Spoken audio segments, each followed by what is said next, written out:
दोस्तों आज की इस वीडियो के अंदर हम लोग समझने वाले हैं रिफ्रेश रेट के बारे में। मैंने देखा काफी दिनों से कुछ लोग कमेंट कर रहे हैं कि रिफ्रेश रेट क्या होता है। जब भी आप लैपटॉप वगैरह पर वीडियो बनाते हैं तो आप रिफ्रेश रेट का नाम लेते हैं, उसमें कुछ नंबर्स बताते हैं। कितना मायने रखता है ये नंबर्स जो रिफ्रेश रेट आप बताते हैं, हमें किस रिफ्रेश रेट का हमें मॉनिटर या फिर लैपटॉप बाय करना चाहिए, इसके बारे में थोड़ा डिटेल्स में बताइए। तो इस वीडियो के अंदर हम लोग उसी के बारे में बात करने वाले हैं। रिफ्रेश रेट एक्चुअली होता क्या है।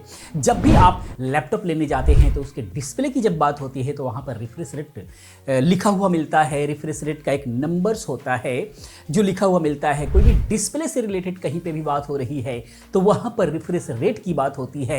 और ये जो रिफ्रेश रेट होता है, कोई सा भी लैपटॉप लेने जाएंगे, मॉनिटर्स लेने जाएंगे, अलग अलग लैपटॉप्स में जो है या फिर अलग अलग मॉनिटर में अलग अलग रिफ्रेश रेट आपको देखने को मिलेगा। जैसे 60 हर्ट्ज, 75 हर्ट्ज, 120 हर्ट्ज, 144 हर्ट्ज या फिर 165 हर्ट्ज तक जो है ये देखने को मिल सकता है। तो जो ये नंबर है इसको देख करके बहुत लोग कंफ्यूज हो जाते हैं कि हमारे लिए कौन सा रिफ्रेश रेट बेहतर हो सकता है। तो उसी के बारे में आज की इस वीडियो के अंदर हम लोग थोड़ा सा बारीकियों से समझेंगे, थोड़ा सा आसान भाषा में समझने की कोशिश करेंगे कि ये एक्चुअली रिफ्रेश रेट क्या होता है और हमें कौन सा रिफ्रेश रेट का मॉनिटर या फिर लैपटॉप हमें बाय करना चाहिए। ये बहुत इंफॉर्मेटिव, थोड़ा सा टेक्निकल है लेकिन इंफॉर्मेटिव वीडियो होने वाली है। हम लोग इसको बहुत ही आसान भाषा में समझेंगे। समझने की वीडियो के साथ अंत तक बने रहें। वीडियो पसंद आती है तो वीडियो को लाइक करें, अपने दोस्तों के साथ शेयर भी करते रहें। तो ये पहले समझ लेते हैं कि एक्चुअली रिफ्रेश रेट होता क्या है।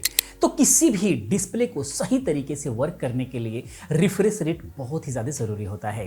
रिफ्रेश रेट का मतलब होता है कि आपके लैपटॉप या फिर मॉनिटर का जो डिस्प्ले है एक सेकंड में कितनी बार रिफ्रेश हुआ, और स्क्रीन के रिफ्रेश रेट को हर्ट्ज में मापा जाता है।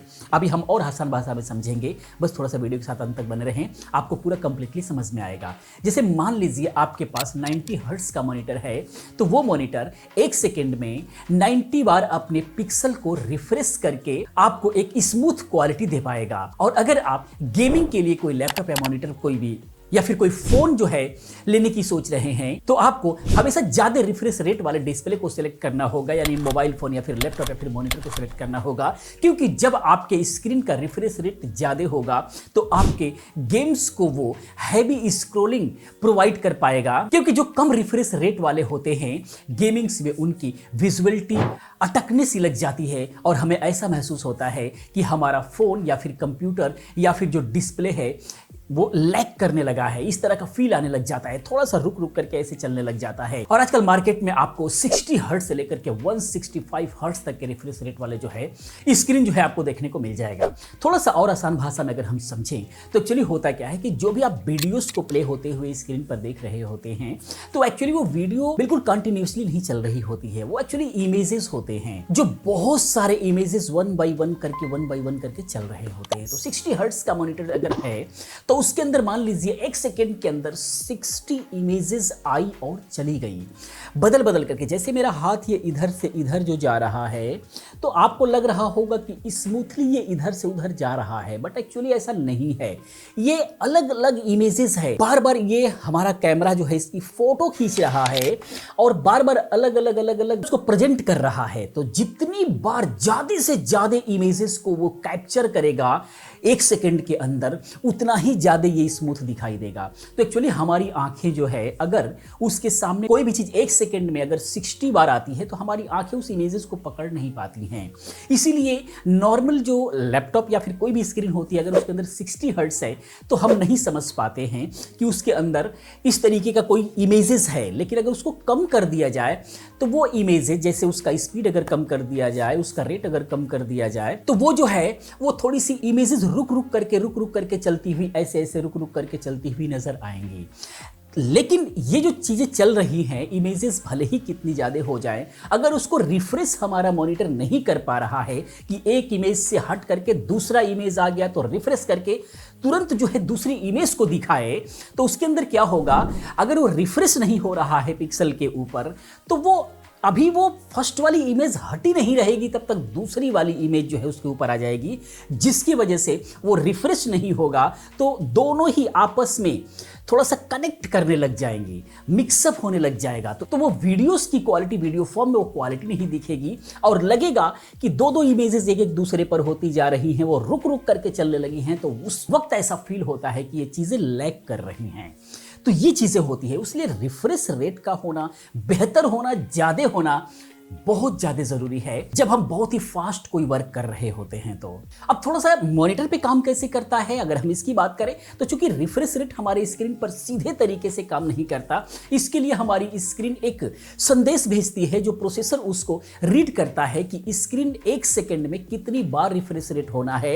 तो जितनी भी आपके स्क्रीन की कैपेसिटी होती है वो स्क्रीन उतनी ही बार रिफ्रेश कर पाता है, यानी प्रोसेसर उतना ही उसको रिफ्रेश रेट भेज पाता है, उतना ही उसको रिफ्रेश करता है। क्योंकि अलग अलग मॉनिटर है तो प्रोसेसर को पता लगेगा अगर कोई मॉनिटर 60 हर्ट्ज का है और हम इधर से रिफ्रेश रेट ज्यादा भेजने लग जाए तो वो मैच जब नहीं करेगा तो वो और बड़ी प्रॉब्लम करेगा। इसीलिए मैचिंग होना जरूरी है। मॉनिटर जितने रिफ्रेश रेट का है उतना ही बार प्रोसेसर हमारा उसको रिफ्रेश करने की कोशिश करता है, हमारी सेटिंग के हिसाब से वो जो है रिफ्रेश करने की कोशिश करता है। तो ये प्रक्रिया चलती रहती है। अगर ये रिफ्रेश रेट सही से मैच नहीं किया और कम हो जाता है तो हमेशा ओवरलैपिंग की प्रॉब्लम आती है इमेजेस में, जो अक्सर आप लोगों ने महसूस किया होगा। तो अब यहां पर बात आ जाती है कि आखिर में हम खरीदे कौन सा, क्या हम हमेशा हाई रिफ्रेश रेट वाला ही मॉनिटर या फिर हाई रिफ्रेश रेट वाला ही लैपटॉप वगैरह को बाय करें। तो एक्चुअली बिल्कुल आप ध्यान रखें, ज्यादा से ज्यादा अगर नॉर्मल भाषा में अगर हम कहें तो ज्यादा रिफ्रेश रेट वाला मॉनिटर या फिर लैपटॉप बेहतर है, इसमें कोई डाउट नहीं है। लेकिन यहां पर एक प्रॉब्लम आ जाती है, जब आप हाई रिफ्रेश रेट वाला मॉनिटर या फिर लैपटॉप अगर बाय करते हैं तो वहां पर प्राइसेस थोड़ा सा हाई हो जाते हैं। तो अगर आपको जरूरत नहीं है हाई रिफ्रेश रेट वाला, अगर आपका काम ऐसा है जिसमें जरूरत नहीं है आपको 165 वाले रिफ्रेश रेट का, तो आप फालतू में उतना पैसा इन्वेस्ट क्यों करेंगे। अगर आपकी जरूरत 60 हर्ट्ज में हो जाती है, आपका जो काम 60 हर्ट्ज वाले मॉनिटर पे हो जाता है, डिस्प्ले पे हो जाता है, तो आप क्यों फालतू का इन्वेस्ट करेंगे अपना। ये चीज मायने रखती है। लेकिन काम के हिसाब से अगर आपका बजट बैठता है तो आप हाई रिफ्रेश रेट वाले ही डिस्प्ले को बाय करें। तो अब यहां पर एक्चुअली कुछ ध्यान देने वाली बात है। अगर आप लैपटॉप, फोन या फिर मॉनिटर बाय करने जाते हैं तो आपको किन बातों का ध्यान रखना चाहिए रिफ्रेश रेट से। अगर आप जो है अपने लैपटॉप पर जो है केवल एक नॉर्मल वर्क करना चाहते हैं, MS ऑफिस वगैरह हो गया, आप नॉर्मल टास्किंग करना चाहते हैं, मान लीजिए ब्राउजिंग वगैरह करते हैं, स्टडी वगैरह करते हैं, तो इसमें 60 हर्ट्ज वाला जो स्क्रीन है लैपटॉप का हो या फिर मॉनिटर, बिल्कुल भी प्रॉब्लम नहीं आएगी। इसीलिए आपको 60 हर्ट्ज वाला मॉनिटर बिल्कुल बाय कर लेना चाहिए, उससे ऊपर जाने की जरूरत नहीं है। लेकिन थोड़ा सा चेंज होता है, आपका मोटिव चेंज होता है कि आप ये सोचते हैं कि हम नॉर्मल भी काम करेंगे लेकिन थोड़ा मोड़ा कभी कभार हम गेमिंग्स भी कर लेते हैं, थोड़ा सा एडिटिंग भी कर लेते हैं, इन दोनों का मिला जुला कॉम्बिनेशन चाहिए। तो उसके लिए आप इससे थोड़ा सा ऊपर चले जाइए, 90 हर्ट्ज वाले मॉनिटर्स या फिर डिस्प्ले को आप सेलेक्ट कीजिए जिसके अंदर लगी हुई है। तो आप इसके अंदर थोड़ा सा गेमिंग्स भी करेंगे तो आपको प्रॉब्लम नजर नहीं आएगी, आप दोनों ही काम कर पाएंगे। लेकिन वहीं पर थोड़ा सा अगर आपको हाई एंड वर्क करना है, आपको हैवी गेमिंग्स करना है, तो गेमिंग्स में क्या होता है, चीजें बहुत ही फास्ट चल रही होती हैं, उसको बहुत ही हाई रिफ्रेश रेट चाहिए होता है। नहीं तो एक इमेज जैसे गन्स वगैरह है, गोलियां मार रहे हैं, ये सारी चीजें हैं, गाड़ियों को बहुत ही स्पीड लेकर के चल रहे हैं, एक्सीडेंट हो रहा है, इन सारी चीज को वीडियो फॉर्म में सही तरीके से फील लेने के लिए रिफ्रेश रेट का हाई होना बहुत ज्यादा जरूरी है। उसके लिए आपकी आंखें ना पकड़े, आपको लैगिंग महसूस ना हो, उसके लिए कम से कम 120 हर्ट्ज जरूरी हो जाता है, जिससे ऊपर 144 हर्ट्ज आपको मिल रहा है, 165 हर्ट्ज मिल रहा है। इस तरीके से अगर इन हर्ट्स की अगर मॉनिटर्स अगर आप बाय करते हैं, डिस्प्ले बाय करते हैं, तो किसी भी लेवल से अगर आप गेमिंग्स कर रहे हैं तो हमारी आंखें कभी भी उसको नहीं पकड़ेंगी और वो बहुत ही स्मूथ चलता हुआ आपको नजर आएगा।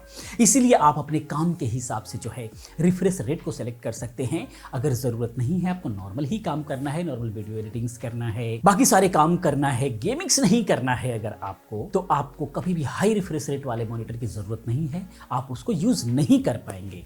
इसीलिए दोस्तों अपने बजट के हिसाब से, अपने काम के हिसाब से रिफ्रेश रेट को समझें और उसको बाय करें जिसमें आपका काम चल सके और बजट भी फालतू का खर्च ना हो।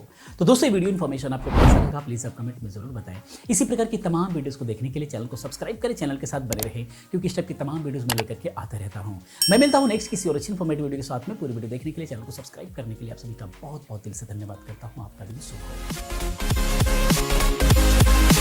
हो।